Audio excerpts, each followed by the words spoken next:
भाई हा जो प्लेस आहे तो मला खूप आवडलाय। मागच्या ब्लॉग मध्ये मी ही जागा दाखवली होती। कावळे मला बघून एवढा आवाज का करतायत काय माहिती। इथे काहीतरी पिल्लू वगैरे असू शकते याचं। ओ हे बघा इथे पिल्लू आहे गाईज मला नाही माहित की आजचा ब्लॉग कसा शूट होणार आहे। गेले 3-4 दिवस इथे पाऊस पडतोय, कधी सकाळी तर कधी रात्री। तर इथली जी ग्रीनरी आहे ती हळूहळू वाढते आहे आणि पावसानंतरचं इथलं जे वातावरण आहे ते खरंच खूप चेंज झालंय। तर आज सुद्धा आपण आरे कॉलनी फिरणार आहोत आणि पाऊस पडल्यानंतर आरे कसा दिसतो हे बघूयात। मी ह्या वेळेस पण प्रयत्न करेल की नवीन जागा तुम्हाला मी दाखवेल, पण आधीची जागा बघितली आहे ती सुद्धा आपण बघणार आहोत की ती आता कशी दिसते पाऊस पडल्यानंतर। पहिली गोष्ट पाऊस पडल्यानंतर भाई ती गरमी खूप जास्त वाढली आणि मच्छर सुद्धा हळूहळू वाढत आहे। सो आता आपण जाऊयात पुढे आणि बघूयात नवीन नवीन प्लेसेस।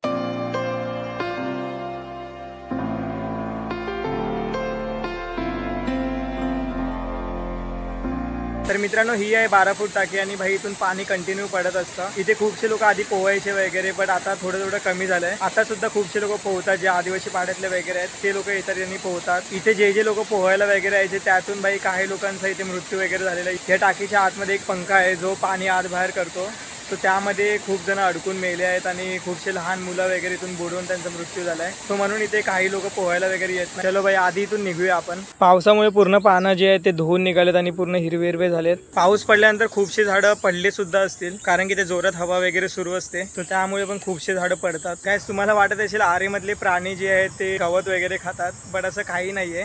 तुम्ही माझ्या मागेच बघू शकतात की एक गाय जी आहे ती प्लास्टिक वगैरे ते लोक सगळं निवडून खात असतात। तर गायींना प्लास्टिक सुद्धा खाताना बघितलं आणि त्यानंतर ते लोक मरतात वगैरे। हे बघा ओ भाई हे झाड कधीही पडू शकतं। हे बघा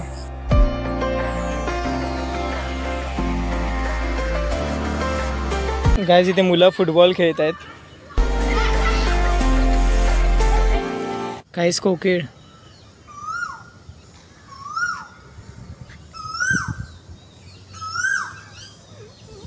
भाई दिसतच नाही कुठून आवाज करतात। काय ही वाली जागा मी ऑलरेडी दाखवली आहे, ज्यांनी नाही बघितली असेल तर डिस्क्रिप्शनमध्ये लिंक दिली आहे मी, तर जाऊन बघा नक्की। चलो निकलते अभी आगे।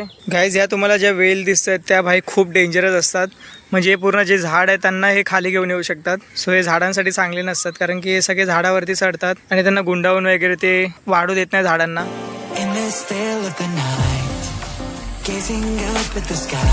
गाइज हे कावळे मला बघून एवढा आवाज का करतायत काय माहिती। इथे काहीतरी पिल्लू वगैरे असू शकते याचं। ओ हे बघा इथे पिल्लू आहे गाईस, हे बघा भाई मला मारू शकतात। गाईस 3-4 वर्ष आधी मला सुद्धा कावळ्याने मारलं होतं। मी असंच चालत होतो ज्यावेळेस बाजूला जे कावळ्याचं पिल्लू होतं तर तेव्हा त्यांनी मला मारलं होतं भाई डोक्यावरती आणि खूप जास्त रक्त आलं होतं। तर कावळे सुद्धा डेंजरवाला वार करू शकतात। आपल्याला वाटते की त्यांच्याकडे काहीच हत्यार वगैरे नाही आहे किंवा मारण्यासाठी काही साधन नाहीये, पण त्यांची चोच जी असते ती खूप पॉवरफुल असते। भाई मी ते चालत आतमध्ये आलो होतो आणि इथून रस्ता एक संपतो आहे। सो मी ज्या रस्त्याने आता आलेलो तिकडूनच मला परत जायचे आणि तिकडेच भाई कावळे वगैरे आहेत। हे कावळे मला जरा चांगले दिसतात, कारण की त्यांनी मला मारलं नाही, मी एवढं चाललो वगैरे तर ओरडायला सुरू करतील गाइस बघा आता। ओ भाई चलो गाइस पावसात झाडं वगैरे पडतात, त्याच झाडांवरती कावळ्यांचे घरटे बनवलेले असतात आणि ते पडतात पावसात। भाई म्हैशी ज्या आहेत त्या हुशार असतात, ह्या तरी घास खात आहेत।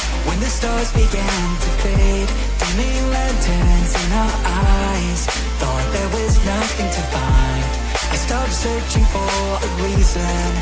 Just let the world embrace us. In the silence, we are one. भाई हा जो प्लेस आहे तो मला खूप आवडलाय। मागच्या ब्लॉग मध्ये मी ही जागा दाखवली होती, सो ह्या वेळेस मी नाही दाखवते जास्त। गाइज मेरी जो हिंदी है वो बहुत ज्यादा अच्छी होने लगी है, क्योंकि आजकल मेरी बातें जो है वो हिंदी में ही ज्यादा होती है। गाइज मी घरून निघताना पाण्याची बॉटल आणि छत्री वगैरे घेऊन आलो होतो, कारण की भाई पाऊस कधीही सुरू होऊ शकतो आणि तहान कधीही लागू शकते। खूप तहान लागली होती मला, कारण की खूप चाललोय मी आणि अजूनही आपल्याला पुढे खूप चालायचं आहे। थोडंसं बरं वाटलं मला आता। मी फिल्टर पाड्याजवळ आणि आता परत जायचंय मला कमल तलाव त्या साईडला, आणि भाई खूप विरुद्ध दिशा आहे, कारण की मला परत शिड्या वगैरे चढायचे, त्यानंतर थोडंसं चालायचं आहे, त्यानंतर आपण कमल तलावला पोहोचू। पाऊस पडल्यानंतर भाई मी फर्स्ट टाइम बाहेर आलोय आणि खूप बरं वाटलं इथे।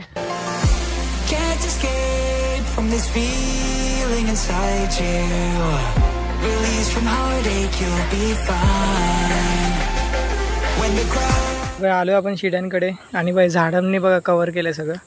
भाई हालत खराब होते चालता ऑलरेडी मी खूप जास्त चाललोय आणि वरून आहे शिड्या। गाइज इथून माझं घर फक्त 3 मिनिटावरती आहे, बट आपल्याला इथे जायचं आहे।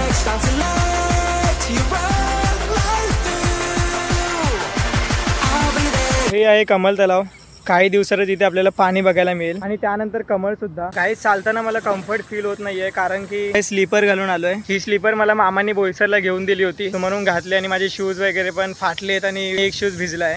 भाई पूर्ण रोडवरती पाणी भरलंय, जिथे जिथे खड्डे आहेत. हे बघा भाई, गाईज या आवाजाने लिटरली माझं डोकं दुखतंय भाई. हे बघा